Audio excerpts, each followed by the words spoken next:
عليه وسلم انصر أخاك ظالما أو مظلوما. وقال النبي صلى الله عليه وسلم من رأى منكم منكرا فليغيره بيده فإن لم يستطع فبلسانه فإن لم يستطع فبقلبه وذلك أضعف الإيمان. رواه المسلم أو كما قال النبي عليه الصلاة والسلام. All compliments, all physical prayer and all monetary worship are for Allah.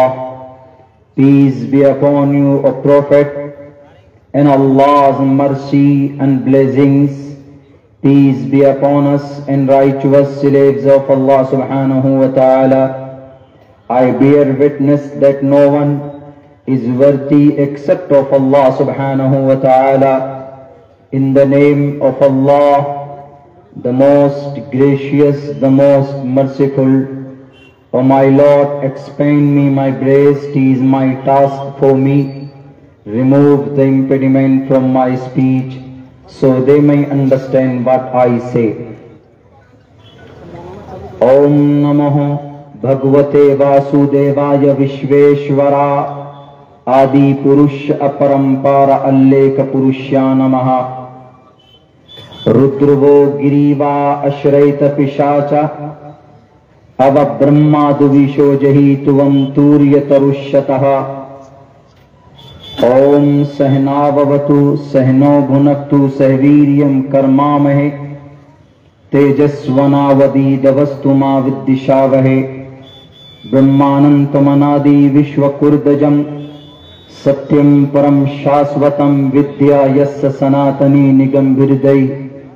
Om Shanti, Om Shanti, Om Shanti. جناب صدر محفل اسٹیج پر تشریف فرما معزز معتمد حضرات علماء کرام، دانشوران قوم و ملت اور اس اجلاس کے بینر تلے جمع ہونے والے ہمارے دینی، ایمانی، سماجی بھائیوں، نوجوان ساتھیوں، دل کی گہرائی سے شکریہ ادا کرتا ہوں کہ جمعیت علماء ضلع لاتور کے زیر اہتمام تعلقہ اودگیر کی نگرانی میں یہ پروگرام منعقد کیا جا رہا اور بہت ہی اچھے عنوان، حالات کے تقاضے کے پیش نظر حالات حاضرہ اور اصلاح معاشرہ کے عنوان پر یہ خوبصورت محفل منعقد کی گئی۔ اللہ سے دعا کرتے ہیں کہ اللہ تبارک و تعالی ہمیں وہ کہنے کی توفیق دے جس پر میں خود مکمل طور پر عمل کر سکوں۔ میرے بھائیوں،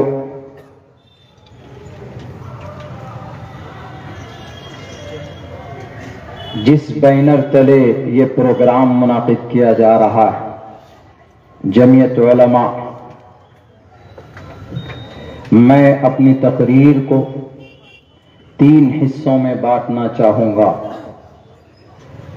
کچھ باتیں جمعیت علماء ہند کے تعلق سے ہوں گی اور کچھ باتیں سیرت رسول، قرآن اور وید کے تعلق سے ہوں گے۔ اس کے بعد پھر آخر میں تیسرے نمبر پر ہم کچھ باتیں تاریخ کے حوالے سے فلسطین و اسرائیل کے تعلق سے بات کریں گے، اور میں پوری کوشش کروں گا کہ جو وقت ہے متعینہ وقت سے 5 منٹ پہلے انشاءاللہ میں اپنی بات مکمل کر دوں گا۔ میرے بھائیوں، اسٹیج پر مجھ سے بڑے علماء موجود ہیں۔ ان اکابر علماء کے سامنے کچھ بات کرنا میں ایسے سمجھتا ہوں جیسے کوئی سورج کے سامنے چراغ جلانے کی کوشش کر رہا، مگر پھر بھی اپنی زبان کی اصلاح کی غرض سے کچھ باتیں کہنا ضروری سمجھتا۔ جمعیت علماء ہند 1919 میں یہ تنظیم باضابطہ قانونی طور پر رجسٹرڈ ہوئی۔ ہمارے بھارت کے اندر مسلمان حضرات علماء کرام دانشوران قوم و ملت کی مضبوط تنظیم ہے، اور اس تنظیم کے بینر تلے وہ رفاہی اور ملی اور سماجی کام کو انجام دیا گیا ہے کہ جنہیں ہم تاریخ کی اوراق میں انہیں پڑھ سکتے۔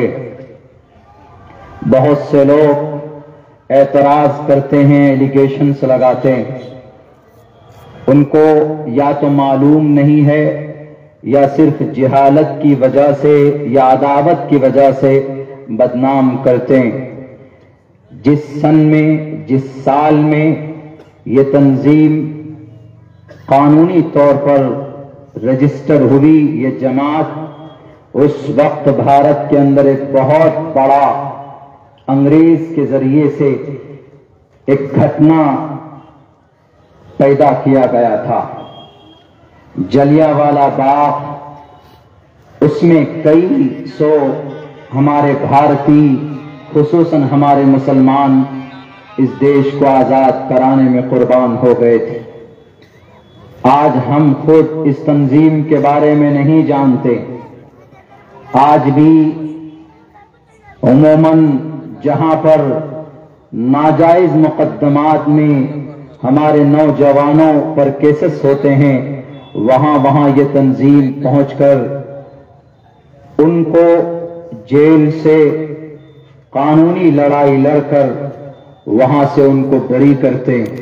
یہی نہیں، اگر کوئی بھوکمپ آ جائے، کہیں پر سیلاب آ جائے، یا کوئی بھی پریشانی میں اس دیش کے اندر انسان گھرا ہوا ہوتا ہے تو اس کی مدد کرنے کی پوری کوشش کی جاتی۔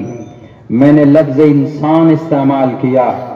جمعیت علماء ہند صرف مسلمانوں کی بھلائی کے لیے نہیں ہے، بلکہ اس دیش کے اندر جتنے بھی بھارتی بستے ہیں، ہندو ہو کہ مسلمان ہو، انسانیت کے رشتے کی بنیاد پر جمعیت علماء ہند کام کرتی۔ کوئی بھید بھاؤ نہیں ہے اور کوئی چھوا چھوت نہیں ہے، چونکہ ہم جس مذہب سے بلونگ کرتے ہیں، ہمارا عقیدہ اور آستھا جس مذہب سے ہے، اس مذہب کے اندر کوئی بھید بھاؤ ہے ہی نہیں۔ اب سے 1492-93 سال پہلے اس زمین پر ایک شخصیت کا، ایک ذات کا، ایک مہان ویکتی کا جنم ہوتا ہے۔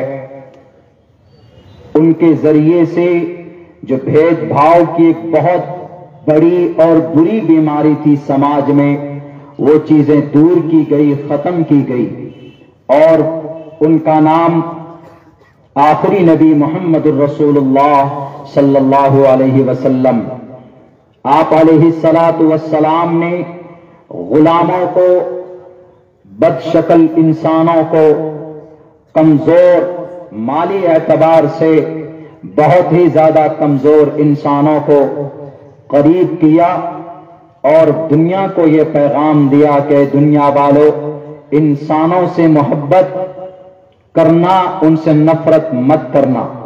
یہی پیغام 7872 سال پہلے وید ویاس جی نے ہمارے ہندو بھائیوں کی کتاب بھوشیہ پران کے اندر بتائی ہے۔ شودرو برہمن تامتی برہمنشچیتی شودرتام چھیتریو یاتی وترتوم وگھادویشچیم تتھیچچا سیک ایواترپتی پرجانام کتھم پنرجتی کیرت پربھیدا۔ وقت کی قلت ہے، صرف اتنا کہوں گا کہ اس منتر اور اس شلوک کے اندر جو آج ہمارے ملک میں چھوا چھوت کی بیماری ہے، خصوصاً ہمارے سناتن دھرمی بھائیوں کے بیچ میں، کوئی اپنے آپ کو برہمن کہتا ہے، کوئی شودر کہتا ہے، کوئی چھیتریہ کہتا ہے، کوئی الگ نام سے اپنے آپ کو موسوم کرتا ہے، اس کی کوئی حقیقت نہیں ہے، بلکہ برہما نے صاف لفظوں میں کہا، ایشور نے کہا ہے، سیک اے بات ترپتی پر جانام، کہ زمین پر جتنے بھی انسان پیدا کیے گئے ایک خدا کے ذریعے سے پیدا کیا ہوا یہ انسان ہے، ایک ایشور کے ذریعے اس دھرتی پر مانو کو پیدا کیا گیا ہے۔ انسان بڑا اور چھوٹا اپنے کرم کے آدھار پر ہوتا ہے، اپنے کام کے آدھار پر ہوتا ہے۔ آپ زنا کے بازار گرم کرتے پھریں، آپ شراب بانٹتے پھریں، آپ معصوم انسانوں کو قتل کرتے رہیں اور اپنے آپ کو کہیں کہ I am a king of God, تو میں اس دھرتی پر ایشور کا دودھ ہوں، قیامت کی صبح تک آپ اپنے ناپاک ارادے میں کامیاب نہیں ہو سکتے۔ جیتا جاگتا ثبوت اس دیش کے اندر ہمارے ڈاکٹر بھیم راؤ امبیڈکر صاحب نچلے طبقے نچلے برادری سے آتے، لیکن میرے بھائیوں ان کا کام آپ دیکھیں گے، میں نے شاید کسی تقریر میں ان کا واقعہ بیان کیا، آپ کو پھر میں دوہرا دوں کہ جب یہ دیش آزاد ہوا تھا، آزادی کے بعد جب بھارت کا سنویدھان لکھا جانا تھا تو اتنا کوئی بڑا مہان انسان اس دیش کے اندر نہیں مل رہا تھا کہ وہ بھارت کا قانون لکھ سکے۔ تو ہمارے دیش کے پہلے prime minister Pandit Jawahar Lal Nehru London Oxford university پہنچے، وہاں پر جا کر انہوں نے گزارش کی کہ I want a great person for India, ہم بھارت کے لیے ایک مہان انسان چاہتے ہیں۔ وہاں یونیورسٹی کے اتھارٹی نے کہا کہ why did you come here from India, تم انڈیا سے یہاں پر کیوں آئے، کس وجہ سے؟ ایک انسان کو تم چاہتے ہو، ایک انسان کو تم ڈھونڈنا چاہتے ہو جو بڑا ہو، جس کے اندر کوالٹی ہو، جس کے اندر ڈگریاں ہو، کامیاب ہو، جاؤ تمہارے بھارت کے اندر ایک مہان انسان ہے، اس کے پاس جاؤ، ان کے پاس کئی ساری ڈگریاں ہیں۔ پنڈت جواہر لال نہرو نے کہا کہ کتنی ڈگری ہو سکتی ہے، 2 یا 3 یا 4 یا 5، اور پھر کون سے خاندان میں ہے، کون سے ذاتی ہے میں ہے، کیا نام ہے ان کا؟ تو انگریز نے کہا ان کا نام ڈاکٹر بھیم راؤ امبیڈکر، اور وہ دلت برادری سے آتے، ایس سی ایس ٹی میں ان کا بلونگ ہوتا ہے۔ اور سنو، 1 یا 2 یا 3 یا 4 یا 5 6 7 8 9 10 نہیں، 12 ڈگریوں کا مالک اگر کوئی ہے تو تمہارے بھارت کے اندر ڈاکٹر بھیم راؤ امبیڈکر۔ اس سے صاف پتا چلتا ہے کہ اس دھرتی کے اوپر انسان کی اہمیت، انسان کا کردار اور کیریکٹر سے پتا چلتا ہے، اس کے عہدے اور کرسی سے نہیں۔ عہدہ بڑا مل گیا وہ مہان نہیں بن جاتا۔ یہی عقیدہ ہمارے قرآن میں اللہ نے بیان کیا، ان اکرمکم عند اللہ اتقاکم، اللہ کے نظر میں تم میں سب سے زیادہ محبوب وہی ہے جو سب سے زیادہ اللہ سے ڈرنے والا۔ اسی ریزلٹ اور اسی کانسیپٹ کے ساتھ ہمارے بھارت کے اندر ایک مضبوط تنظیم جمعیت علماء ہند کام کرتی رہی، کوئی بھید بھاؤ نہیں، جہاں پر بھی انسانوں کو ضرورت پڑے، جہاں پر بھی کسی غریب لاچار بے بس انسانوں کی مدد کی ضرورت پڑتی ہے تو فوراً یہ تنظیم 2 قدم آگے بڑھ کر ان کی مدد کرنے کی مکمل کوشش کرتی۔ یہ ہے جمعیت علماء ہند۔ اور تو اور اس دیش کی آزادی میں سب سے زیادہ بڑھ چڑھ کر حصہ لینے والی تنظیم جمعیت علماء ہے۔ میں دلائل کی روشنی میں کہہ سکتا ہوں، آج جو لوگ چیختے چلاتے پھرتے کہ یہ نعرہ لگاؤ تبھی دیش کے محب صاحب مانے جاؤ گے، ورنہ دیش کا دیش دروہی تم مان لیے جاؤ گے، یاد رکھو تمہارا جنم 1925 میں ہوا تھا اور تمہاری کوئی قربانی اس دیش کی آزادی کے لیے نہیں۔ اس دیش کی آزادی کے لیے اگر قربانی کسی نے پیش کی ہے تو جمعیت علماء ہند کے بینر تلے پیدا ہونے والے علماء کرام کی قربانی پیش کی. جمعیت علماء ہند، جمعیت علماء ہند، جمعیت علماء ہند. اور میرے بھائیوں، آج کل کے زمانے میں برین واش کر دیا گیا ہمارے دیش کے نوجوانوں کو، ان کے دل و دماغ بدل دیا گیا. جہاں مسلمان دکھے ٹوپی اور داڑھی دکھے، نہیں معلوم کیا شروع ہو جاتا ہے، نفرت انگڑائی لینے لگتی.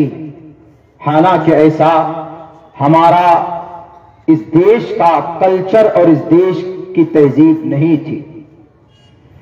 بھلے ہندو مسلمان عقیدہ الگ الگ ہو، لیکن اس دیش کے اندر دونوں مل جل کر رہا کرتے تھے اور آج بھی رہتے ہیں الحمدللہ.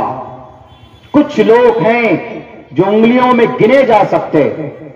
نفرت کیا پھیلائی جاتی؟ یہ دیش کا دیش دروہی ٹوپی اور داڑھی والا یہ دیش کا محب نہیں ہے، یہ دیش سے محبت کرنے والے نہیں ہے، یہ دیش سے نفرت کرنے والے. کچھ لوگ یہ نفرت پھیلاتے. کیسے؟ میں بتاتا ہوں. کچھ دن پہلے کی بات ہے، میں اتر پردیش سے گھر جا رہا تھا. میری عادت ہے عموماً سفر میں ٹوپی اتار لیا کرتا ہوں، کیونکہ میری 5-6 ٹوپی گم ہو گئی. سفر ٹرین میں جاتے ہیں تو ٹوپی سوتے ہیں تو گر جاتی ہے، وہ صفائی کرنے والا آتا ٹوپی لے کے چلا جاتا. تو جانے لگے تو اسی جماعت اسی باغی میں تبلیغ والے ساتھی بھی تھے. تو انہوں نے ان کا نماز کا وقت ہوا تو کوشش یہی رہتی ہے، ہماری شریعت کا بھی یہی فرمان ہے، اگر آپ نماز کا وقت ہو تو آپ نماز پڑھ سکتے ہیں، ایبل ہیں تو آپ کو نماز ادا کر لینا چاہیے. تو ٹرین پہ دیکھا انہوں نے کہ جگہ بھی ہے اور اس کیبن میں وہی سب لوگ تھے. تو انہوں نے باری باری نماز پڑھنی شروع کی اور مغرب کا شاید وقت تھا. تو مغرب میں جہری نماز سورہ فاتحہ پڑھتے ہیں، سورت ملاتے ہیں تو آواز ہوتی ہے. وہیں پر قریب میں سائڈ میں جو 2 برتھ وہاں پر 3 سے 4 نوجوان بیٹھے تھے، اسکول کے اسٹوڈنٹ تھے. وہ انہوں نے دیکھا کہ یہ نماز پڑھ رہے ہیں تو فوراً انہوں نے موبائل نکالا اور اس کے اوپر انہوں نے سرچ کیا. موبائل پہ دیکھ کر ہنومان چالیسا نکالا. انہوں نے وہ نماز پڑھ رہے ہیں، قرآن پڑھ رہے ہیں، سورہ فاتحہ پڑھ رہے ہیں، سورہ اخلاص پڑھ رہے ہوں گے، قل اعوذ برب الفلق، قل اعوذ برب الناس، چھوٹی سورت پڑھ رہے ہوں گے، بنا کسی کو تکلیف دیے ہوئے. اگر آپ کی نماز سے کسی کو تکلیف نہ پہنچے، اگر ایسی کوئی جگہ مل جائے نماز کا وقت ہو جائے، یو مسٹ آفر صلاح، تو آپ نماز پڑھیے. اگر آپ کی نماز سے کسی کو تکلیف ہو، راستہ بلاک ہو جائے، آنے جانے میں دقت ہو، تو پھر آپ وہاں نماز نہیں پڑھ سکتے. دوسری جگہ کا یا دوسرے وقت میں قضا کر لیجئے. میں اپنی سوچ کے حساب سے جہاں تک ہے، میں آج کی تاریخ اور آج کے ماحول میں اپنی سوچ کا اظہار کر رہا. تو ان 3-4 نوجوانوں نے نکالا اور پڑھنا شروع کیا زور زور سے ہنومان چالیسا. جے ہنومان گیان گن ساگر، بس ایک لائن پڑھتے تھے، آگے نہیں پڑھتے تھے، زور سے پڑھتے تھے. دوسرا لڑکا زیادہ سے زیادہ جے ہنومان گیان گن ساگر، جے کا پیستے ہلو کو جا کر یہاں تک جاتا تھا، بند. زور سے جیسے وہ سورہ فاتحہ پڑھتے، یہ لوگ زور سے پڑھو. کمپٹیشن کہ وہ نماز پڑھ رہے ہیں تو ان کو ڈسٹرب کرنے کے لیے میں ہنومان چالیسا پڑھوں. میں شاید کوئی کتاب مطالعہ کر رہا تھا ڈاکٹر ایم اے شریواستو کا. اب بھی میرے بیگ میں 2 کتابیں ہیں ڈاکٹر ایم اے شریواستو کی. بہت بڑے اسکالر ہیں، ریٹائر ہیں، ہندو بنارس یونیورسٹی سے ریٹائرڈ ہو گئے سنسکرت کے. تو میرے کان میں جیسے آواز پہنچی تو میں ان نوجوانوں کے پاس گیا. ابھی کی بات بتا رہا ہوں میں، کچھ ہی دنوں پہلے کی بات بتا رہا ہوں.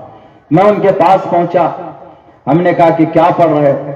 کے لیے پڑھ رہے ہیں. وہ بیچارہ تو نماز کا وقت ہوا، نیت باندھ کر نماز شروع کر دی. اس کے بعد انہوں نے دیکھا کہ ارے بھائی نماز پڑھ رہے ہیں، لوگ کو چڑھاتے ہیں ان کو، ہنومان چالیسا پڑھنے لگے، بس ایک لائن، زیادہ نہیں، جے ہنومان گیان گن ساگر جے کپیستے ہو لوگ کو اجاگر، آگے نہیں، شاید کتنا ہی پڑھنا آتا تھا ان کو۔ ہم نے کہا کہ ہنومان چالیسا پڑھ رہے ہو پنیہ کمانے کے لیے یا چڑھانے کے لیے؟ انہوں نے کہا کہ نہیں، ہم پڑھ رہے ہیں، ہمارا ہنومان چالیسا ہے، کبھی بھی دقت پریشانی ہوتی تو ہم پڑھتے ہیں، تو ہم کو بھی دقت پریشانی محسوس ہو رہی تھی تو ہم پڑھ رہے ہیں۔ ہم نے کہا پڑھو، سنا، جے ہنومان گیان گن ساگر، آگے ایک لائن اور پڑھ کر وہ کہہ رہا دوسرے کو، ہم نے کہا آگے پڑھیے، وہ بولا نہیں مجھے تو نہیں آتا، لے بھائی تو پڑھ، وہ کہتا ہے کہ نہیں مجھے بھی نہیں آ رہا، لے تو پڑھ۔ چاروں نے اپنے موبائل ہاتھ میں پھرا کے اپنے پاس آ گئے۔ ہم نے کہا بس اتنی محبت ہے بجرنگ بلی جی سے، ہنومان جی سے؟ اگر یقیناً ہنومان جی سے محبت ہے، ہنومان چالیسا آپ بلیسنگز کے لیے پڑھتے ہیں، ہنومان چالیسا کو خوش کرنے کے لیے پڑھتے ہیں، تو یاد کرو مکمل 40 لائن، اس کے بعد پھر اس کا میننگ یاد کرو، اور روزانہ معمول بناؤ تب پڑھو، چاہے ٹرین ہو، بس ہو، گھر ہو، کہیں پر بھی ہو، آستھا سے پڑھو تب کچھ ہوگا۔ جیسے یہ بیچارے دیکھو گھر نہیں معلوم کہاں کہاں ہے، کھانا ملے یا نہ ملے، نماز کا وقت ہوا تو نماز پڑھ رہے، کیوں؟ کہ اللہ کا فرمان ہے، اللہ کو راضی کرنے کے لیے پڑھ رہے ہیں۔ پہلے تو تم پڑھ نہیں رہے تھے اور ابھی ان کو دیکھ کر پڑھنا شروع کر رہے ہیں۔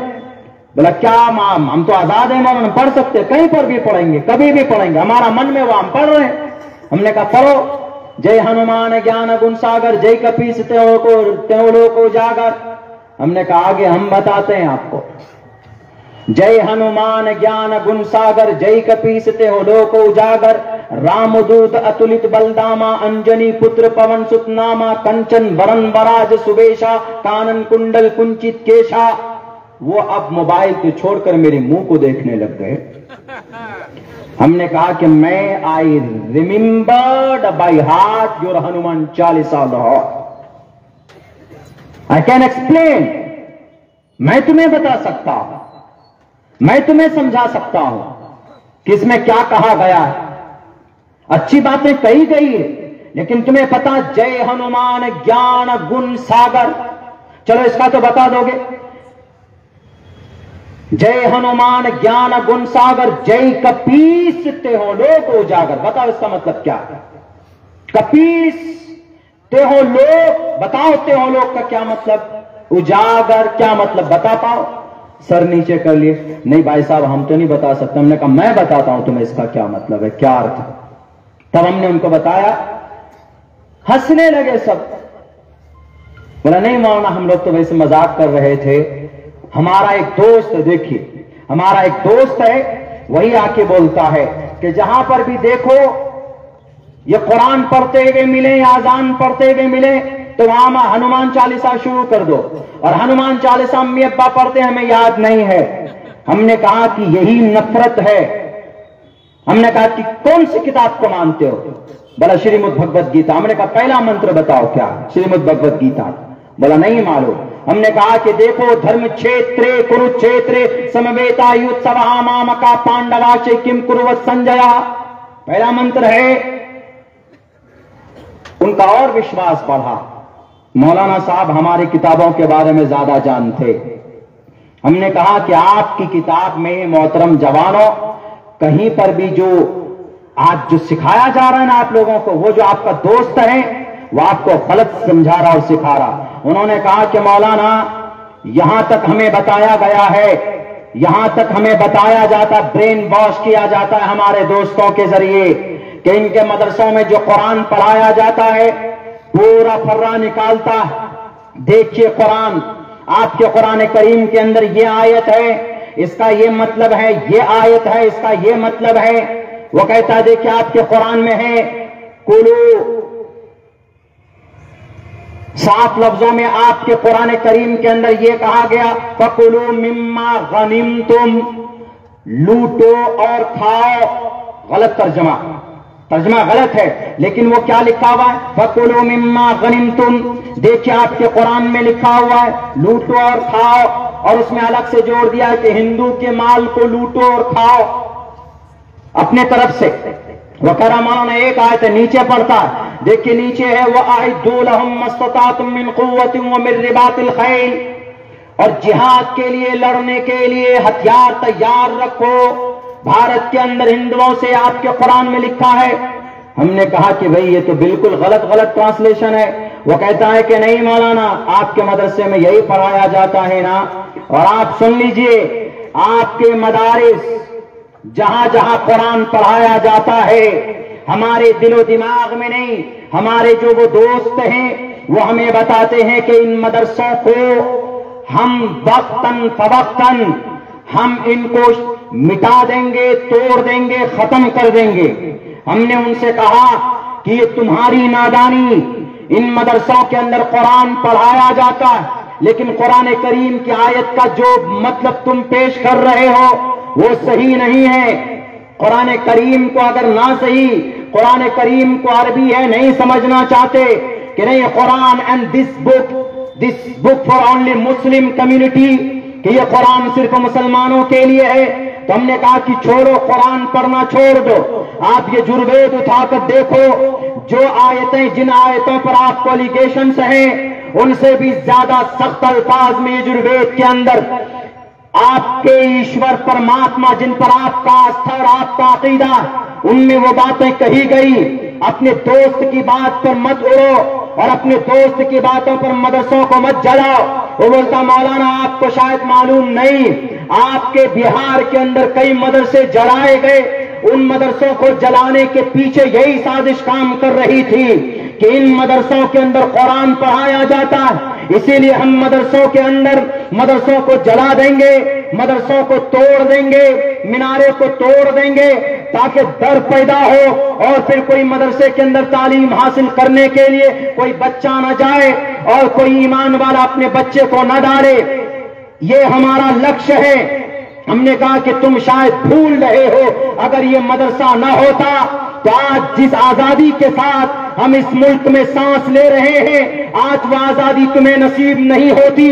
جیسے اسرائیل نے غزہ کے اوپر قبضہ کیا ہوا, چاروں طرف سے دیواریں کھڑی کر کے وہاں کے مسلمان اور انسانوں کو سانس لینے پر, سانس پوچھ کر لینے پر مجبور کر دیا, وہی غلامی تمہاری اس دیش کے اندر ہوتی. ہم نے کہا کہ اٹھاؤ تاریخ, سب سے پہلے انگریز کے خلاف تلوار اٹھانے والا کون تھا؟ مدرسے کے پڑھے لکھے ایمان والے تھے کہ نہیں تھے؟ اگر مدرسہ نہ ہوتا یہ دیش آزاد نہ ہوتا. اگر مدرسہ نہ ہوتا تو شاہ ولی اللہ بھی نہ ہوتے. اگر مدرسہ نہ ہوتا تو شاہ عبد العزیز نہ ہوتے. شاہ عبد العزیز نہ ہوتے تو حاجی امداد اللہ نہ ہوتے. حاجی امداد اللہ نہ ہوتے تو مولانا قاسم بھی نہ ہوتے. مولانا قاسم مولانا عبد الرشید نہ ہوتے تو شیخ الہند بھی نہ ہوتے. اور شیخ الہند نہ ہوتے تو مولانا سید احمد شہید بھی نہ ہوتے. مولانا سید شاہ اسماعیل بھی نہ ہوتے, جو 1831 کے اندر بالا کوٹ کی پہاڑی کے طرف 50 علماء کرام کو لے کر گئے تھے اور شہید ہو گئے تھے. اگر مدرسہ نہ ہوتا تو مولانا قاسم کی ٹیم نہ ہوتی, اور اگر مدرسہ نہ ہوتا مولانا عبید اللہ سندھی بھی نہ ہوتے. اگر یہ مدارس نہ ہوتے تو شیخ الاسلام نہ ہوتے. اگر شیخ الاسلام نہ ہوتا تو انگریز کے سانکھوں میں آنکھیں ڈال کر کوئی بات کرنے والا کوئی مرد مجاہد نہیں ہوتا. وہی شیخ الاسلام جس نے انگریز کو کہا تھا کہ انگریز تیرے توپ کے گولوں میں طاقت نہیں ہے جو حسین احمد مدنی کے سینے کو چیر کر دیکھ سکے. کہاں سے پیدا ہوئے یہ علماء کرام؟ انہی مدرسوں سے. اگر مدرسہ نہ ہوتا تو اس دیش کو آزادی بھی نہ ملتی. میرے نوجوان ساتھی, نعرہ تکبیر, نعرہ تکبیر, علماء دیوبند, علماء دیوبند. میرے بھائیوں, ہم نے ان کو یہ تاریخ بتائی صرف تھوڑے سے مدرسے کی. مدرسے سے شروعات اس دیش کے اندر علم حدیث کا درس شروع کرنے والے شاہ ولی اللہ محدث دہلوی رحمت اللہ علیہ. اور جب یہ دیش انگریز کے قبضے میں چلا گیا تو ان کے بیٹے شاہ عبدالعزیز نے فتویٰ لکھا انگریز کے خلاف جہاد کرنا، that is very important for every Muslim, Indian Muslim.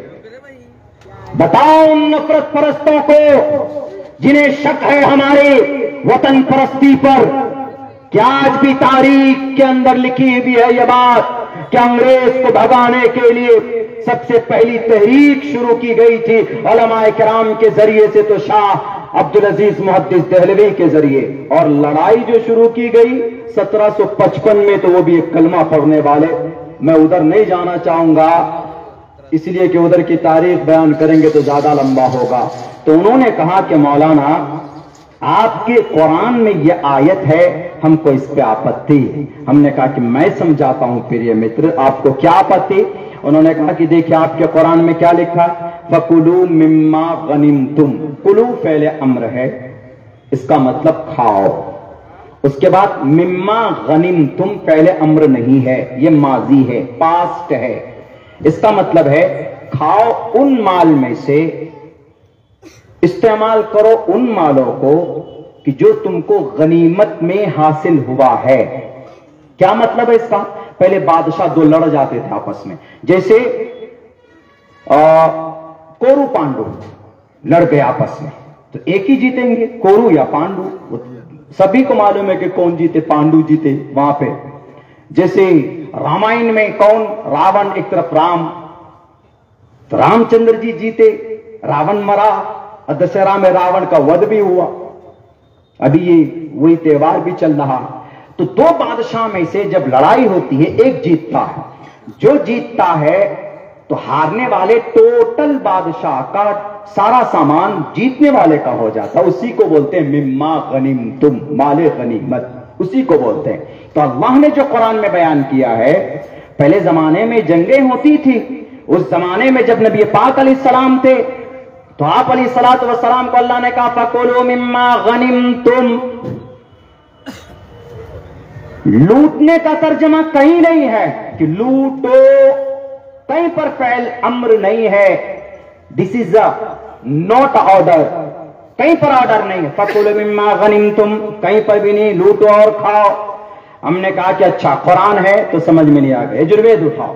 Yajurveda میں لکھا صاف لفظوں میں تُوَمْ تُوریَتَرُشَّتَهَا، تُوَمْ تُوریَشْتَرُشَّتَهَا سَتْیَمْ وِبھاجَنِی، اپنی شترو کو مارو، مارنے کے بعد جو بچ جائے ان کو بانٹ لو، وِبھاجَنِی، شترو کو مارنے کے بعد ان کا جو بھی سامان بچے بانٹ لو۔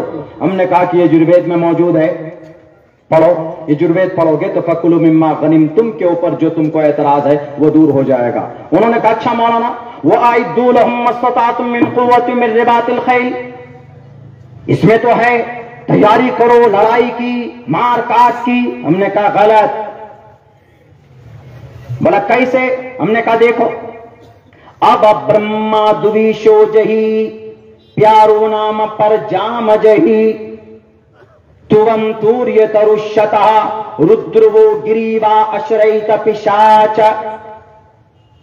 مطلب کیا؟ مطلب اس کا یہ ہے کہ اگر کوئی دشمن سامنے ہے، اگر کوئی دشمن سامنے ہے تو اس دشمن کو ڈرانے کے لیے ایشور کے فرمان کے مطابق تیاری رکھو۔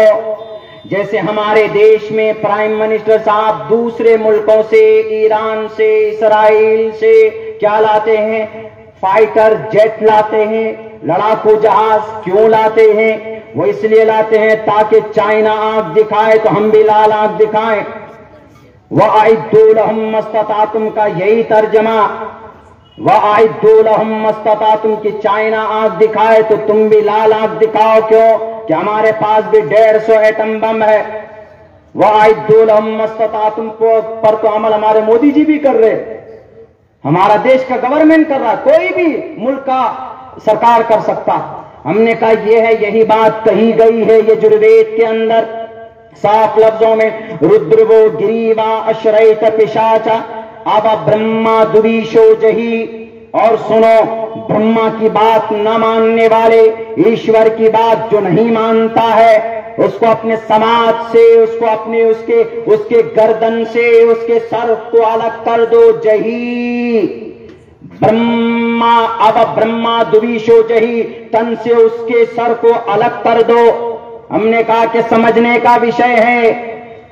لال بجکر کے کپڑوں کو دیکھ کر کسی کو گرو مہاراج ماننے کی ضرورت نہیں ہے. جو ریئل میں سنسکرت کے گرامر کو جانے، جو ریئل میں سنسکرت کے الفاظ کو جانے، رٹے ہوئے گرو یا پھر نیم ملا بھی، ایسے بھی ہماری شریعت میں بھی، ہمارے یونٹی کمیٹی میں بھی ایسے لوگ ہوتے ہیں.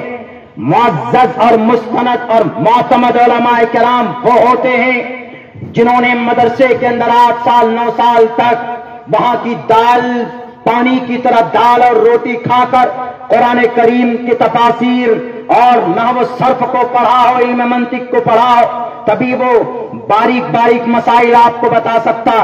ہم نے کہا سیم اسی طریقے پر آپ کے ایشوریہ گرنتھ کو پڑھنے کے لیے، سمجھانے کے لیے صرف پرمپراؤں والا مہاراج نہیں چاہیے، پروہت چاہیے. پروہت جنہیں رگ وید کا، یجروید کا، سام وید کا، اتھرو وید کا، رامائن کا، مہابھارت کا، بھوشیہ پران کا، کلکی پران کا، متسیہ پران کا، بھاگوت پران کا، شیو پران کا، گرو پران کا، آلوک اپنشد کا، رگ وید، یجروید، سام وید، اتھرو وید اور جناب بڑی بڑی شاستروں کا گیان ہو اور گہرائی میں جا کر وہاں سے نکالتا ہو کہ اس کے اندر کیا ایشور نے فرمایا، تبھی آپ کو حق ہے کسی کو بتانے کا. ورنہ رٹی رٹائی ہوئی بات آپ لوگوں کے سامنے بیان کرو گے کہ مسلمانوں کے قرآن میں یہ لکھا، مسلمانوں کے نبی ایسے تھے، مسلمانوں کے رسول ایسے تھے. ہمارے نبی پاک علیہ الصلوۃ والسلام تمام کائنات کی انسانوں کے لیے اللہ تبارک و تعالیٰ نے مرسی بنا کر بھیجا. اللہ خود قرآن میں کہتا ہے وَمَا أَرْسَلْنَاكَ إِلَّا رَحْمَةً لِّلْعَالَمِينَ، ہم نے آپ کو جہان والوں کے لیے، دونوں جہان کے لیے، اے اللہ کے نبی آپ کو رحمت بنا کر بھیجا. We have sent you not but as a mercy for all creatures، تمام دنیا کے انسانوں کے لیے اے اللہ کے نبی آپ کو رحم و کرم بنا کر بھیجا گیا. جب اللہ کے نبی علیہ الصلوۃ والسلام کو اللہ تبارک و تعالیٰ نے رحمت بنا کر بھیجا ہے تو ذرا تصور کر سکتا ہے کوئی کہ وہ نبی کسی کے اوپر ظلم و زیادتی کا آدیش قرآن کریم کے الفاظ میں کیسے دے سکتا ہے؟ قرآن کریم کی آیات کا یہ مطلب کیسے بتا سکتا ہے؟ غلط بات ہے. غلط سازشوں کے تحت اس طرح کے واویلا اور اس طرح کی اسکیم، اس طرح کی سازشیں بھارت کے اندر پھیلائی جاتی کہ مسلمانوں کے قرآن میں یہ ہے، مسلمانوں کے قرآن کے اندر عورتوں کے حقوق نہیں بیان کیے گئے ہیں، مسلمانوں کے قرآن میں ان کی شریعت میں جو باتیں ہیں ان باتوں کو بدلنے کے لیے نئے نئے قانون، یکساں سول کوڈ لاؤ. بعض لوگ کہتے ہیں کہ مولانا کیا ضرورت ہے، آپ لوگ کیوں پروٹیسٹ کر رہے ہیں؟ یکساں سول کوڈ تو آئے گا نہیں، چلا گیا تھوڑا پیچھے، لیکن آپ مسلمان ہی کیوں سب سے پہلے میدان میں آ جاتے ہیں؟ اس لیے کہ تقریباً 15 پرسنل لا، مسلم پرسنل لا کے 15 احکامات ایسے ہیں جس کو یکساں سول کوڈ کے ڈرافٹ میں جو باتیں لکھی گئی ہے ہمارے 15 احکامات کے اندر چھیڑ چھاڑ کرتی ہے. اس وجہ سے ہم مسلمان میدان میں 350 پرسنل لا ہے. کرسچن کے پرسنل لا کو کیوں نہیں چھیڑا گیا؟ جوڈائزم کے پرسنل لا کو کیوں نہیں چھیڑا گیا؟ کنفیوشنزم کے پرسنل لا کو کیوں نہیں چھیڑا گیا؟ بدھسٹ کے پرسنل لا کو کیوں نہیں چھیڑا گیا؟ جین کے پرسنل لا کو کیوں نہیں چھیڑا گیا؟ کنفیوشنزم، آشوریو، شنٹو کے پرسنل لا کو کیوں نہیں چھیڑا گیا؟ آریہ سماج کے پرسنل لا کو کیوں نہیں ٹچ کیا گیا؟ مسلم پرسنل لا کو کیوں ٹچ کیا گیا؟ اسی لیے ہم میدان میں، اور میدان میں ہمارا آنا کوئی غیر قانونی نہیں ہے. میڈیا والوں تمہیں بات سمجھ میں نہیں آتی ہے تو تم باضمیر بنو، بے ضمیر مت بنو تو بات سمجھ میں آئے گی. بھارت کا سمویدھان جب واضح لفظوں میں کہتا ہے freedom of conscience and free profession and practice propagation of the religion, سوچنے کی آزادی، عقیدے کی آزادی، عمل کی آزادی، دھرم کی اچھائی کے پرچار کی آزادی جب بھارت کا سموِدھان دیتا ہے تو کیوں پیٹ میں درد ہوتا کہ یہ قانون بدل دو، یہ سسٹم بدل دو؟ بدلنا ہے تو بھارت کے اندر جو کرپشن ہے اس کو بدلو، بدلنا ہے تو یہاں کے اندر جو ریسلزم ہے، عصبیت ہے، نفرت ہے، اس کو بدلنے کی کوشش کیجیے۔ بدلنا ہے تو سڑکیں بدلیے، بدلنا ہے تو سسٹم بدلیے، اور اپنے اپنے آقاؤں کو جو خوش کرتے ہو پیسے کروڑوں روپے دے کر ان آقاؤں کی غلامی کرنا بند کرو تو یہ دیش ترقی کرے گا۔ کیا 4 شادیوں کی وجہ سے ترقی رکی ہوئی کہ نہیں؟ مسلم پرسنل لا کے ذریعے 4 شادی کے اوپر بین۔ کون مسلمان 4 شادی کرتا؟ کیا 4 شادی کرنا فرض ہے؟ نہیں، دس از اونلی آپشن، ایک آپشن ہے، ضروری نہیں ہے 4 شادی، ایک آپشن ہے۔ اگر کسی کی بیوی بیمار ہو جائے، مہلک بیماری ہو، وہ بچہ نہیں دے سکتی، تو ایسی صورت میں کیا کریں گے؟ تو اسلام کہتا ہے کہ نا امید مت ہو، اگر وہ بہت زیادہ بیمار ہے، آپ کی مدد نہیں کر سکتی، آپ کی خدمت نہیں کر سکتی، آپ کی ضرورت پوری نہیں کر سکتی، تو آپ ایک کام کرو، آپ دوسری شادی کر سکتے ہو۔ یہ ایک آپشن ہے، ورنہ میرے خیال سے پورے بھارت کے اندر آپ سروے کریں گے تو 2 شادیوں والا بھی شاید 10% ملے، 10 یا 15%، 3 تو دور کی بات، 4 تو دور کی بات، ایک ہی نہیں سنبھلتی ہے تو دوسری تیسری کہاں سے کریں گے بھائی؟ تو یہ آرڈر نہیں ہے فَانكِحُوا مَا طَابَ لَكُم مِّنَ النِّسَاءِ مَثْنَىٰ وَثُلَاثَ وَرُبَاعَ۔ This is not a compulsory for a Muslim man and woman، ضروری نہیں ہے، آپشن ہے۔ اگر کوئی عورت بانجھ ہے، بچہ نہیں ہوا ان کے کوکھ سے، تو آپ کیا کہیں گے کہ ایک ہی قانون دوسری نہیں کر سکتے؟ آپ جو قانون لا رہے وہ تو دوسری کر ہی نہیں سکتا۔ بہت سی جگہ پر وہ بیوی جو بانجھ ہوتی ہے وہ شوہر کو کہتی کہ آپ دوسری شادی کر لیجئے، ہم بچہ اڈاپٹ نہیں کریں گے، آپ دوسری کر لیجئے، دوسری شادی کر سکتے ہیں، ہمیں اولاد چاہیے، ہمیں نسل بڑھانا ہے، ہمیں گھر کو آباد کرنا کہتی ہیں۔ تو اسلام میں وہ سلوشن ہے۔ آپ کیا جانیں؟ آپ تو 40 سال سے چھوڑے ہوئے ہیں، ایک لال بجکر صاحب تو کیے ہی نہیں ہے ابھی تک، ان کو کیا پتا۔ بیوی شریک حیات ہوتی ہے۔ اللہ نے قرآن میں ایک آپشن بیان کیا ہے، اللہ تبارک و تعالیٰ نے، یہ ضروری نہیں ہے کہ نہیں کمپلسری ہے۔ اور دوسرا اعتراض کیا کرتے؟ یکساں سول کوڈ آتا تو کیا ہوتا؟ کہتے ہیں کہ آپ کے یہاں تو بڑا ظلم ہو رہا ہے سماج کی بہنوں پر، آپ کے قرآن میں ہے، آپ کی شریعت میں ہے کہ مولانا لڑکی ہے تو آدھا حصہ، لڑکا ہے تو 1 حصہ۔ یہ بھید بھاؤ کیوں کہ لڑکا پورے، لڑکی آدھا حصہ؟ ایسا نیائے کیوں؟ اتنا بڑا ظلم کیوں؟ مسلمانوں کے شریعت میں، قرآن میں ہے، واضح لفظوں میں ہے، کوئی اشارت النص، دلالت النص، اقتضاء النص سے نہیں، صاف بالکل واضح لفظوں میں کہ عورت ہے، لڑکی ہے تو آدھا حصہ، لڑکا ہے تو 1 حصہ۔ سمجھ میں کیا آئے گا میڈیا والے؟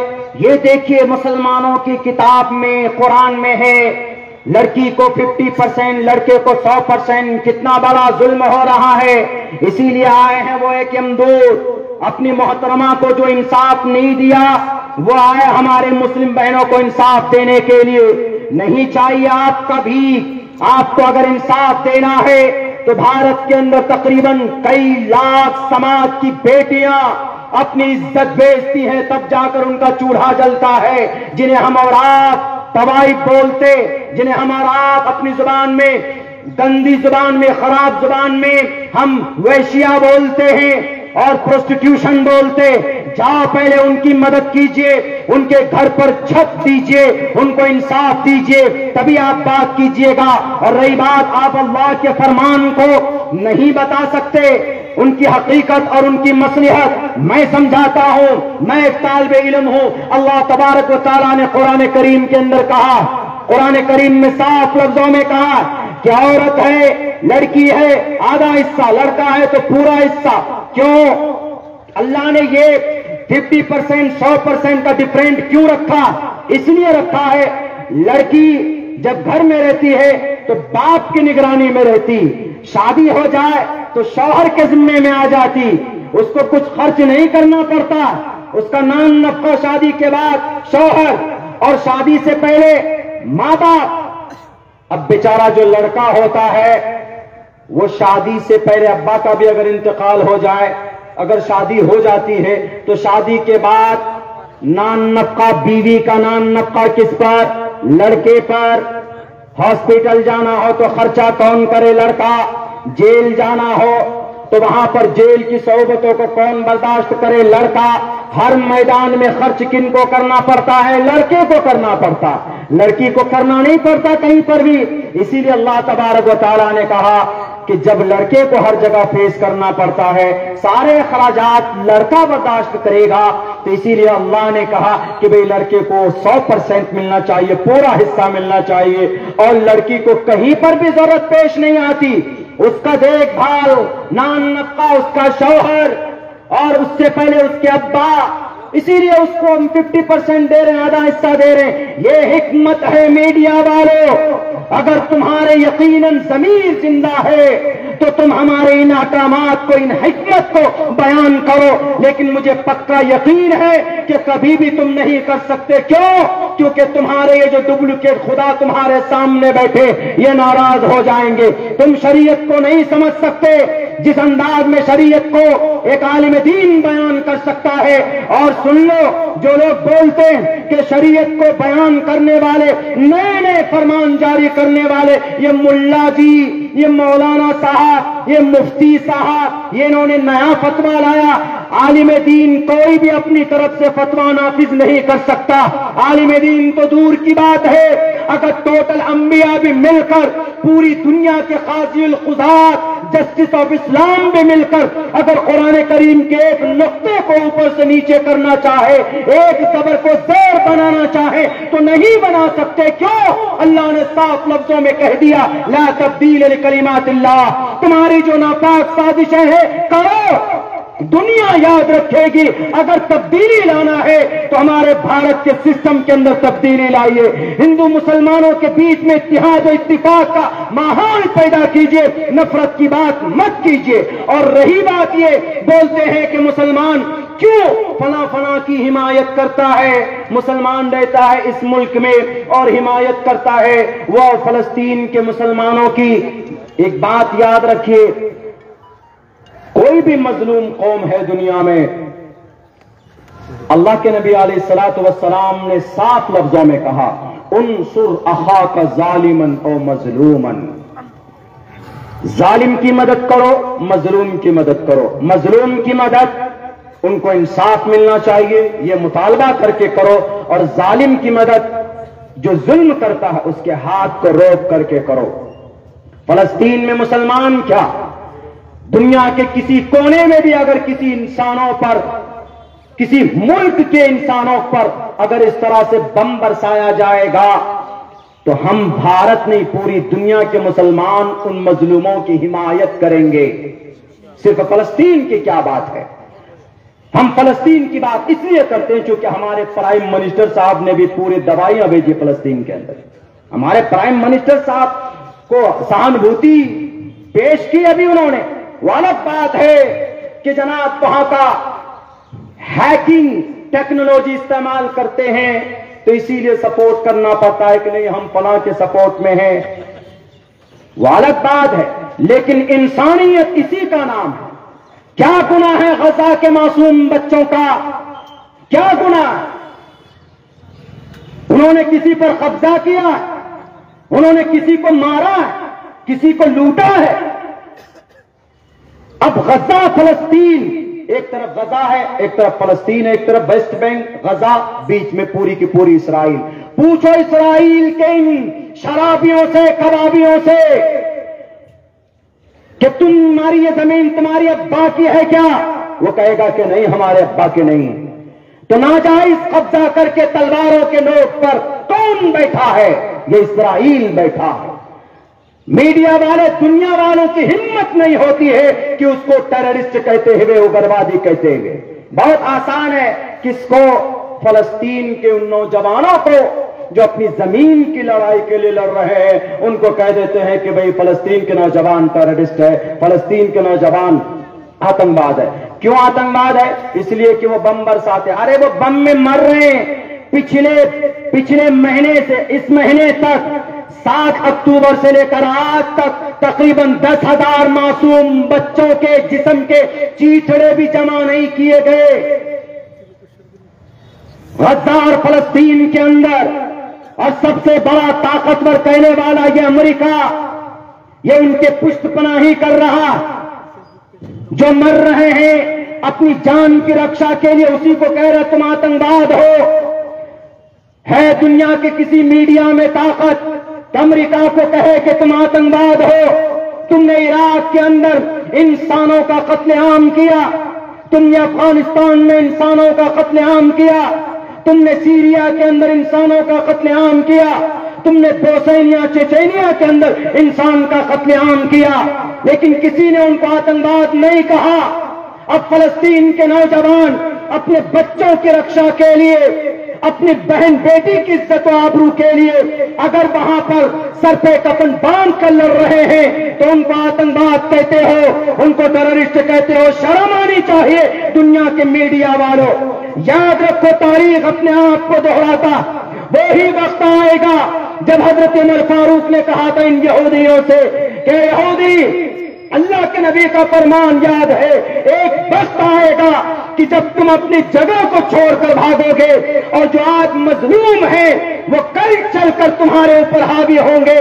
آج تم ان کی معصوم بچوں کے جسم کے چیتڑے اڑا دیتے، 10 دن کے بچے جو کچھ نہیں دیکھ پائے دنیا کے اندر، ان کے چیتڑے ان کے بچے ہاتھوں پر، ان کے ابا ان کے پیرنٹس ہاتھوں پر لے کر کھڑے۔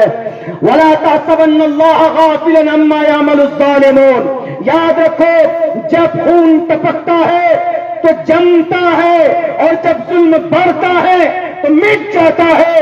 اس دھرتی کے اوپر فرعون آیا تھا، مٹا دیا گیا۔ اس دھرتی پر قارون آیا تھا، مٹا دیا گیا۔ اس دھرتی پر ہٹلر آیا تھا، مٹا دیا گیا۔ اس دھرتی کے اوپر بخت نصر آیا تھا، مٹا دیا گیا۔ اس دھرتی کے اوپر چنگیز آیا تھا، مٹا دیا گیا۔ اس دھرتی کے اوپر ہلاکو خان آیا تھا، مٹا دیا گیا۔ اس دھرتی پر راون بھی آیا تھا، مٹا دیا گیا۔ اس دھرتی پر اسرائیل تو آیا ہے تو تم مٹے گو اپنے ظلم کی وجہ سے۔ اس لیے کہ باطل وقتی طور پر طاقتور ہوتا ہے، وقتی طور پر۔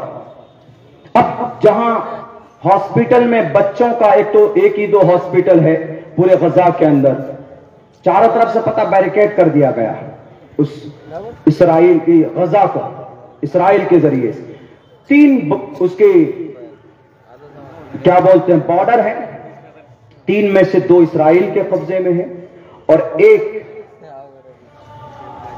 مصر کی طرف کھلتا ہے، مصر کی طرف ایجپٹ جنہیں بولتے ہیں۔ ہماری ہی کمی کی وجہ سے ہمارے بیچ میں پریشانیاں پیدا ہوتی۔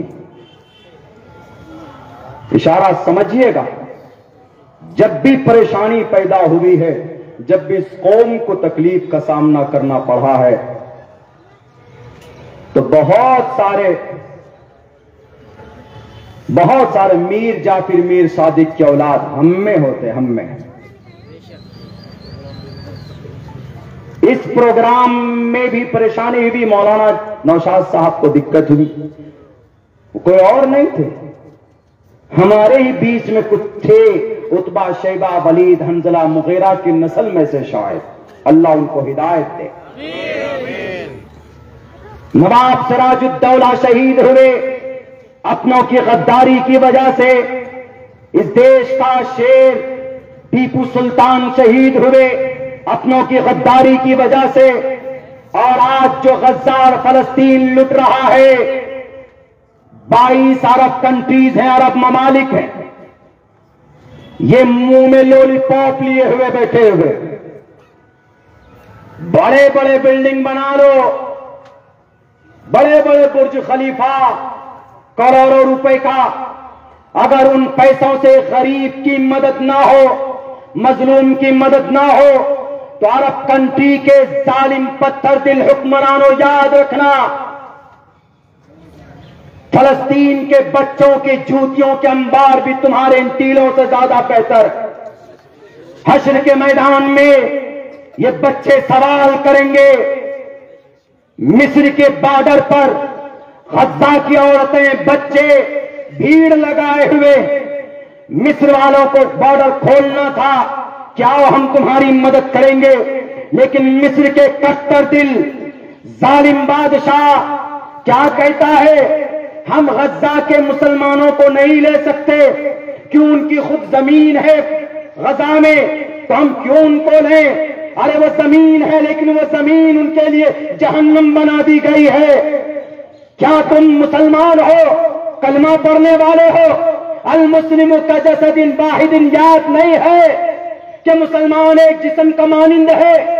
کیا اس میں الگ کیا کہ بھارت کا مسلمان، مصر کا مسلمان، فلسطین کا مسلمان، سیریا کا مسلمان، ایک طرف سیریا، ایک طرف جارڈن، ایک طرف لبنان اور ایک طرف یہ مصر، ان 6 ملکوں سے گھرا ہوا ہے اتنا سا ملک اسرائیل، یہ دندنا رہا۔ ان کی اتنی ہمت نہیں ہے کہ ان کو کہہ سکے کہ تم ظلم کرنا بند کرو، ورنہ ہم چاروں طرف سے 6 طرف سے تم کو ہم سزا دیں گے۔ ہمت نہیں ہوتی۔ بھول گئے مسلم حکمران، بھول گئے 55 مسلم کنٹریز ہیں انٹائر ورلڈ، 22 عرب کنٹریز ہیں۔ امریکہ میں تیل کہاں سے آتا ہے؟ عرش اللہ سے۔ قطر تیل سپلائی کرتا ہے۔ اسرائیل کے اندر پیٹرول ڈیزل کہاں سے آتا ہے؟ قطر سپلائی کرتا ہے۔ یہ ہجڑے بن گئے ہیں، یہ بےایمان بن گئے، یہ لٹیرے بن گئے۔ اگر یہ تیل، اگر پیٹرول اور ڈیزل بند کر دے تو بھی گھٹنوں کے بل ان کو معافی مانگنے پر مجبور ہونا پڑے گا، لیکن نہیں، یہ کٹ پتلے بن چکے ہیں یہ ظالموں کے۔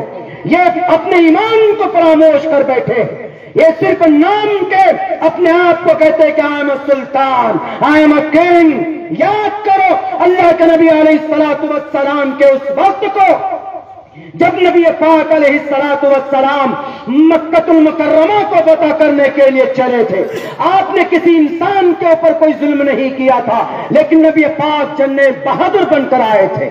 آج صرف جناب مصلحت نہیں، ہم عالم کے اندر امن چاہتے، وہ تمہارے سینے میں چھوڑا گھونپ رہا، وہ بم پہ بم برسائے جا رہا، وہ لاچار مسلم عورتوں کے، حاملہ عورتوں کے پیٹ کو چاک کر کے بچے کو نکال کر اسرائیلی فوجی ایسے گولیوں سے بھونتا ہے۔ معصوم لڑکا اسکول جاتا ہے ہاتھ باندھ کر پیچھے سے گولی داغتا۔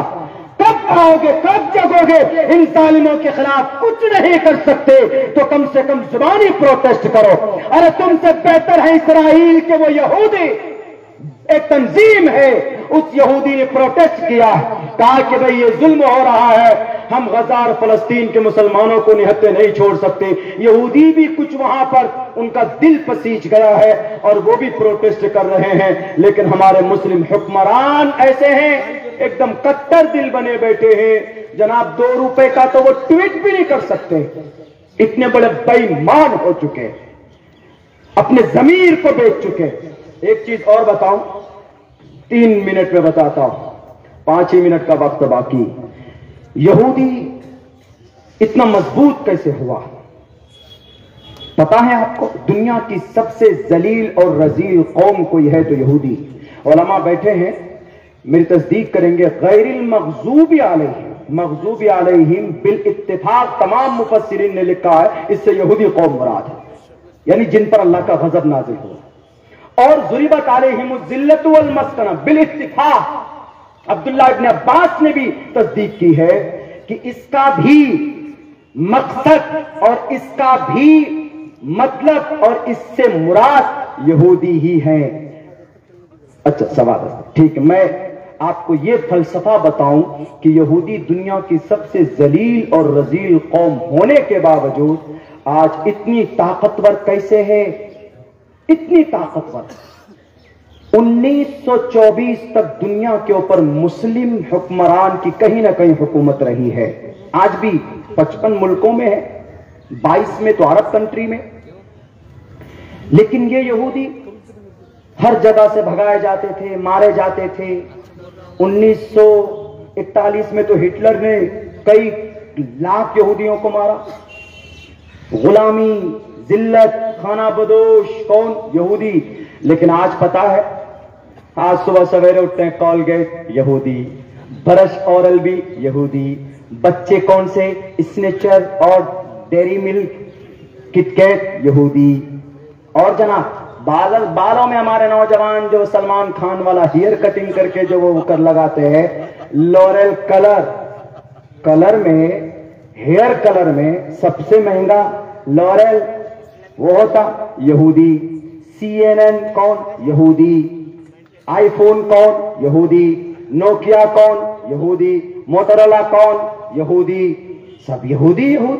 یہاں تک کہ بچے، چھوٹے بچے ہم جو پیمپرس پہناتے وہ بھی یہودی۔ سارے پروڈکٹ، تقریباً 380 پروڈکٹس ہیں کن کے؟ یہودی کے۔ لپسٹک، لپ بام یہودی۔ کاسمیٹک کی دنیا میں جائیے یہودی، ہر طرف یہودی، ہر طرف یہودی۔ تھمس اپ، کوکا کولا، پیپسی، میرنڈا، 7 اپ یہودی، سب یہودی۔ یعنی وہ قوم جو ذلیل اور رسوا تھی آج اتنی مضبوط بن گئی ہے، کسی کے اندر اتنی ہمت نہیں ہے کہ اسرائیل کے اوپر ہاتھ ڈال دے۔ آج اتنی طاقت کا مالک وہ بن چکا۔ اتنی طاقتور ہوا کیسے؟ کیا انہوں نے برج خلیفہ بنایا؟ کیا انہوں نے، انگریزوں نے دیکھا کہیں بڑے بڑے بلڈنگ اور بڑی بڑی تعمیرات کرتے نہیں، وہ کیا بناتے ہیں؟ ایجوکیشن کی دنیا میں کام کرتے۔ کیمبرج یونیورسٹی کون؟ انگریز۔ آکسفورڈ یونیورسٹی کون؟ یہودی۔ ہارورڈ یونیورسٹی کون؟ یہودی۔ یہ یونیورسٹی بناتے ہیں۔ یہ ہمارا بچہ پڑھتا ہے کس لیے؟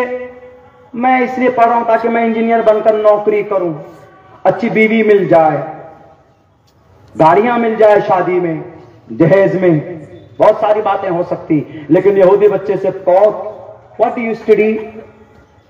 کیوں پڑھ رہے؟ فیوچر میں کیا بنو گے؟ وہ کیا کہتا ہے؟ میں فیوچر کے اندر میں کمپنی بناؤں گا، میں جاب کے لیے نہیں پڑھ رہا ہوں، میں جاب پیدا کرنے کے لیے پڑھ رہا ہوں۔ 38 تنظیمیں ہیں یہودی کے، 38۔ میں نے ریسرچ کیا، آپ بھی کریں گے آپ کو بھی مل جائے گا۔ 38 تنظیمیں ہیں یہودی کی۔ 1915 سے محنت ہو رہی، ایجوکیشن میں الگ، اور تجارت کی دنیا میں الگ، معیشت میں الگ، اور جناب سوشل پر الگ، ٹیکنالوجی میں الگ۔ اور 30 تنظیمیں امریکہ میں، اور آج جا کر 1947 میں ان کو باضابطہ سرٹیفکیٹ مل گیا اسرائیل۔ اور اسرائیل کے اندر، اور آپ کو معلوم ہے یہ یہودی نے اتنی محنت کی، ہم لوگ نہیں کرتے، ہم لوگ پولنگ ڈاؤن۔ پروگرام کیوں ہو رہا ہے؟ مولانا نوشاد پروگرام کیوں کر رہے ہیں؟ فوراً گھس جاتے ہیں مخبری کرنے کے لیے، ماما صاحب کے پاس چلے جاتے ہیں، اور ایسا ہو رہا ویسا ہو رہا۔ نہیں، سب مل کر کوئی بھی کام کیجیے۔ آپ کے سیاسی نظریات الگ ہو سکتے ہیں، رکھیے اپنے پاس۔ کوئی کسی کو سیاست میں کسی پارٹی کو سپورٹ کرتا، کوئی کسی کو کرتا، بہت ساری پارٹیاں، لیکن جب ملی سماجی باتیں آئے تو ایک پلیٹ فارم پر جمع ہو جائیے، ایک پلیٹ فارم پر۔ جب دیش کی بات آئے، دیش کی ترقی کی بات آئے تو ایک پلیٹ فارم پر جمع ہو جائیے۔ یہ چیز اگر کسی نے دکھائی ہے تو یہودی نے دکھائی۔ آپ کو میں بتاؤں اور کام کی پتے کی بات، یہودی نے ہمارے نبی کی سنت پر عمل کیا ہے، ہمارے نبی کی سنت پر۔ آپ کہیں گے کہ مولانا یہودی اگر سنت پر عمل کرے گا، اللہ کے نبی علیہ السلام کی سنت پر، تو ان کو کوئی ثواب ملنا، وہ کیسے کامیاب ہو سکتا؟ علماء بیٹھے ہیں، پوچھ سکتے ہیں۔ میرے شیخ محترم مفتی سعید احمد صاحب پالن پوری اور ہمارے استاد محترم حضرت مولانا ارشد مدنی، ترمذی جلد اول ہم نے ان سے، جلد ثانی ان سے ہم نے پڑھی۔ مفتی سعید صاحب فرماتے کوئی سروکار نہیں ہے اگر کوئی یہودی، کوئی مشرک، کوئی کافر قرآن کی کسی آیت پر، حدیث پر، کسی سنت پر دنیاوی اعتبار سے عمل کرتا ہے تو دنیا میں اس کو اس کا اچھا رزلٹ مل سکتا ہے۔ دیکھ لیجئے، وما ارسلناک الا رحمتا للعالمین. دنیا میں مل سکتا ہے، مرنے کے بعد ریزلٹ اگر اس کا اچھا بدلا چاہیے تو پھر ایمان شرط ہے. یہ ان کی بات نقل کر رہا. اور پتا ہے آپ کو اسرائیل کو اتنا مضبوط کس پرائم منسٹر نے بنایا؟ ایک لیڈی پرائم منسٹر چوتھے نمبر کی، گولڈا مائرا. گولڈا مائرا اس پرائم منسٹر نے اسرائیل کو اتنا اسٹرانگ کیا. میں کیوں اس کا نام لے رہا ہوں؟ کیونکہ انہوں نے ہمارے نبی کے پیٹرن کے مطابق حکومت کی. اور جب میڈیا والوں نے سوال کیا تو اس سوال کا جواب انہوں نے 4-5 سال کے بعد دیا. گولڈا مائرا جب آئی حکومت میں تو اسرائیل کے پاس ہتھیار نہیں تھے، اسرائیل کے پاس کوئی اسلحہ نہیں تھا، کوئی ویپنس نہیں تھے کہ سامنے کوئی دشمن آ جائے تو مقابلہ نہیں کر سکتے تھے، اتنا اسٹرانگ نہیں تھا.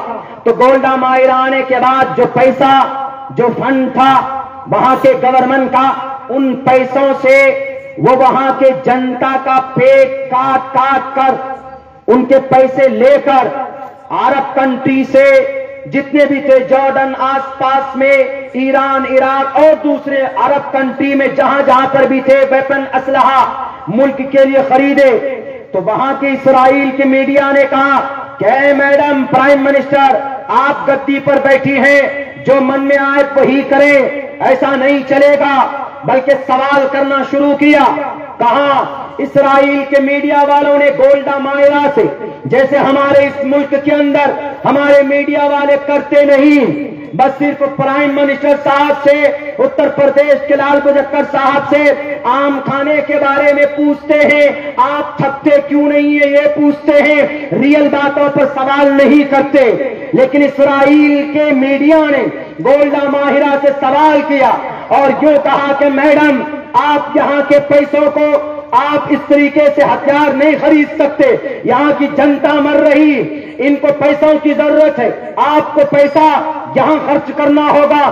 گولڈا مائرا نے کہا میں تمہارے اس سوال کا جواب اگلے آنے والے کئی سال کے بعد دوں گی. جب انہوں نے ویپنس لیے، خریدے، 4-5 سال کے بعد کئی جنگیں جیتی. جیتنے کے بعد اس گولڈا مائرا نے کہا آؤ میڈیا والوں، سب کے سب آؤ. سب کو بلایا اور کہا کہ دیکھو ہم کامیاب ہوئے کہ نہیں ہوئے. سب نے کہا کہ ہاں آپ کا وہ فیصلہ ٹھیک تھا. انہوں نے کہا میڈیا والوں نے کہ میڈم آپ نے یہ فیصلہ، اتنا بولڈ فیصلہ کیسے لیا؟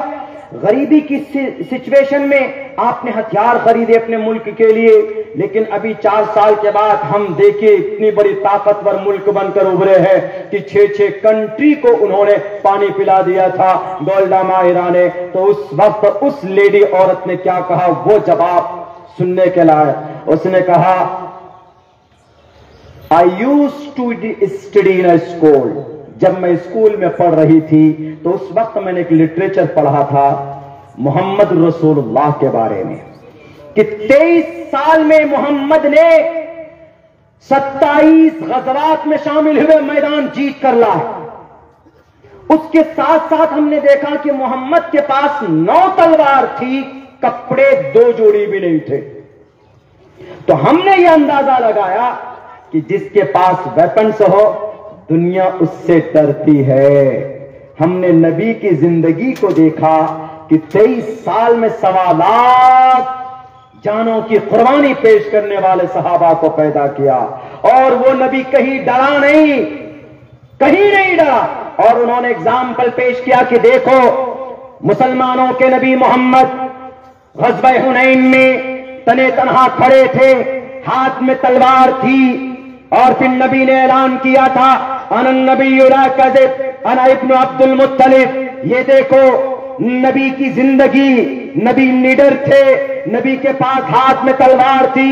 ہم نے دیکھا کہ دنیا کا سب سے کامیاب انسان اگر کوئی ہے تو وہ نبی ہے.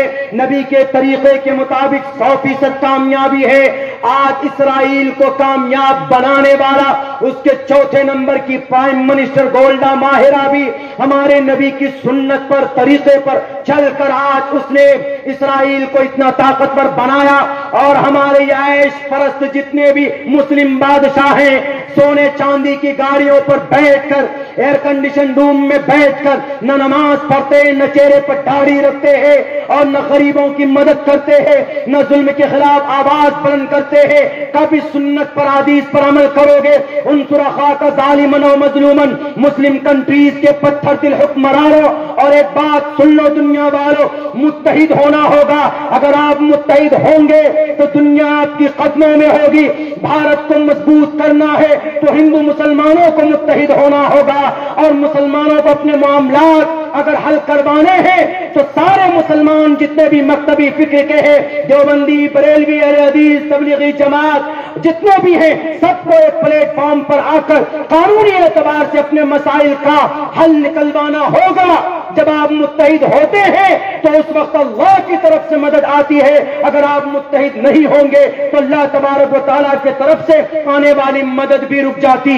اسی لیے میں آخر میں یہ گزارش کروں گا کہ دنیا والوں, اے ایمان والوں, آپ اس نبی کی امتی ہیں جس نبی کو اللہ نے اتنی طاقت دینے کے باوجود بھی کسی کے اوپر ظلم و زیادتی نہیں کی تھی. ہمیں اس نبی کی سنت کے مطابق زندگی گزارنا ہے, اس نبی کے طریقے کے مطابق زندگی گزارنا ہے. اور اگر ظالم باطل ابھر کر آتا ہے اس کی آنکھوں میں آنکھیں ڈال کر بات کرنی. ہمارا بھارت کا سنویدھان یہ اجازت دیتا, آرٹیکل 19 صاف لفظوں میں کہتا فریڈم آف ایکسپریشن, کھلے لفظوں میں آپ بات کر سکتے ہو قانون کے دائرے میں رہ کر, اور آپ کہہ سکتے ہو اس دیش کے اندر آن بان شان کے ساتھ ہم رہ سکتے ہیں کیونکہ اس دیش کی مٹی کے اندر 3 فٹ مٹی تک اس دیش کے اندر ہمارا خون ملا ہوا. آپ شاملی کے میدان دیکھیں گے ہماری لاشیں نظر آئیں گی.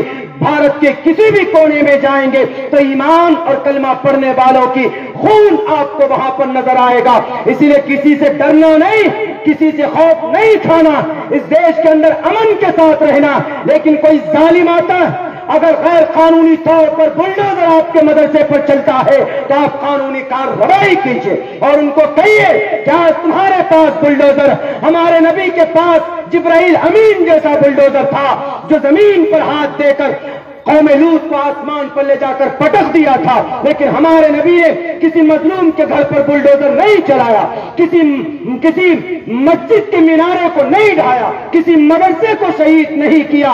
یقیناً اگر کوئی کہیں پر انلیگل کوئی کام ہوتا ہے تو آپ ایکشن لیجئے, آپ قانونی کارروائی کیجئے, لیکن ڈرا کر دھمکا کر یہ ڈرنے والی قوم نہیں ہے.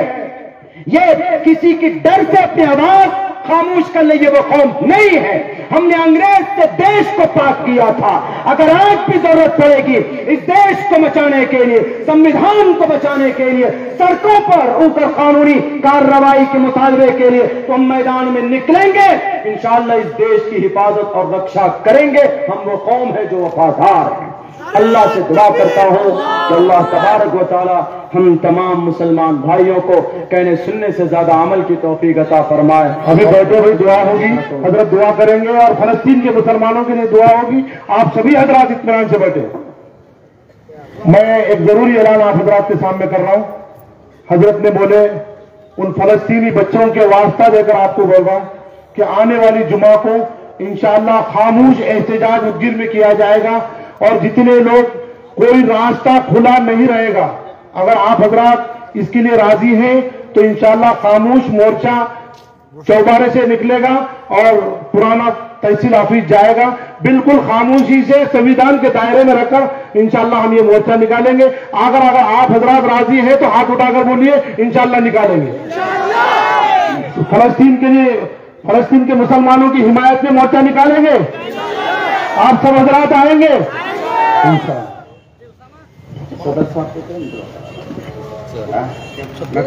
منتر ونتر پڑھا ہے ہم نے دعا کو.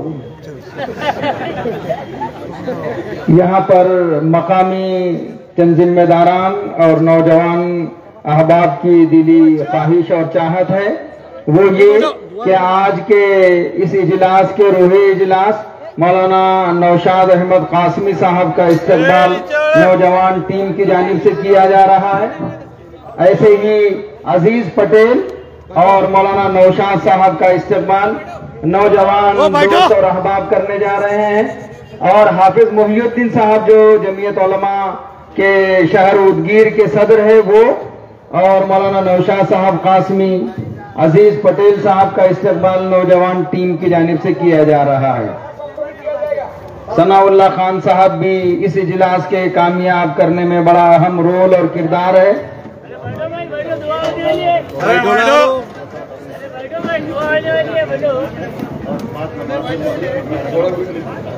اچھا، ایسے ہی لاتور شہر میں 14 نومبر کو اصلاحی تزکیے پر مشتمل ایک مجلس کا انعقاد کیا گیا، اور شام میں بعد نماز مغرب اجلاس عام ہوگا، اور فلسطینی بھائیوں کے لیے خاص طور سے دعاؤں کا اہتمام کیا جا رہا ہے۔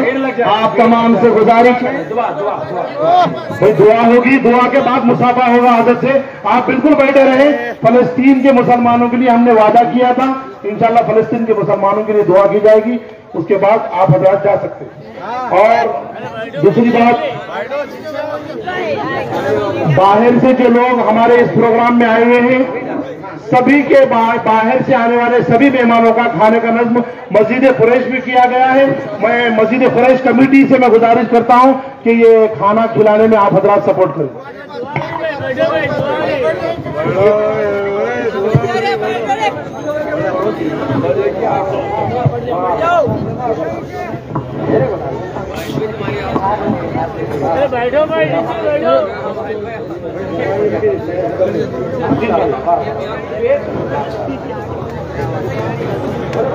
میں ادگیر کی جانب سے ایک بات کہنا چاہتا ہوں۔ ہمارے مولانا حضرت مولانا حبیب الرحمان صاحب جو ادگیر کے شانتی بنائے رکھنے میں سب میں بڑا رول ادا کیے تھے، ہر وقت ہم مولانا کے ساتھ چٹان کی طرح کھڑے ہوتے تھے۔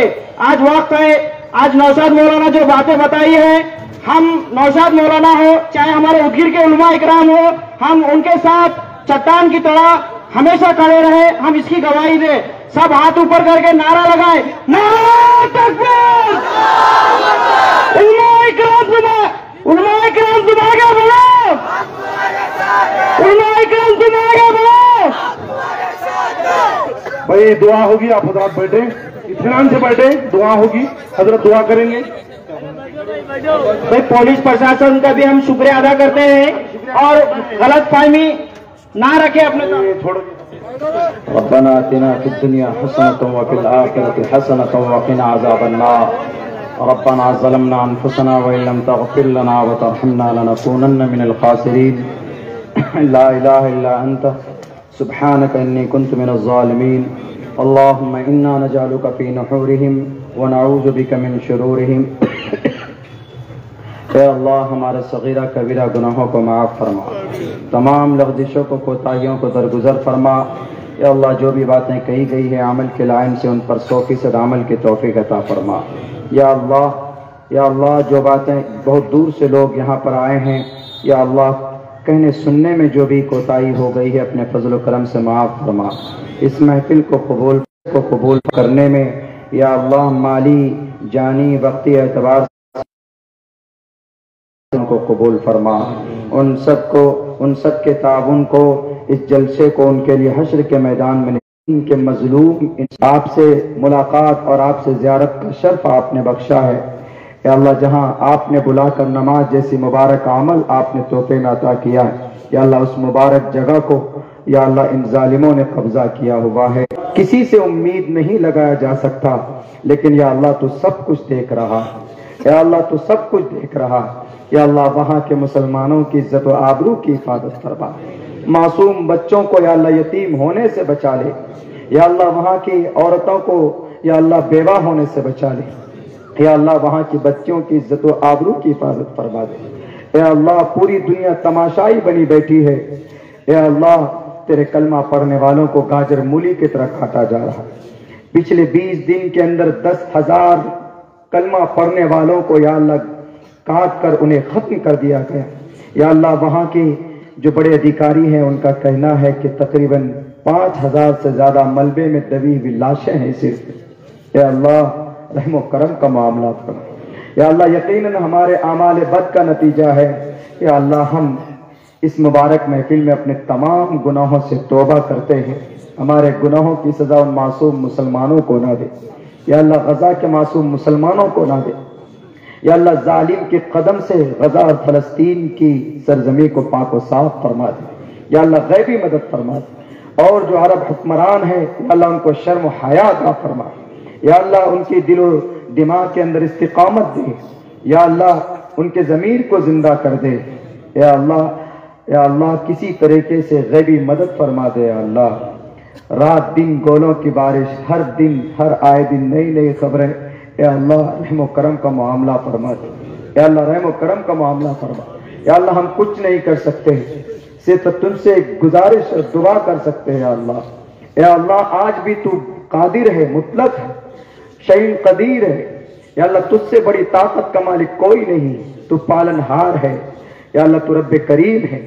یا اللہ تو غفور الرحیم ہے، تو رؤوف الرحیم بھی ہے، تو ودود ہے۔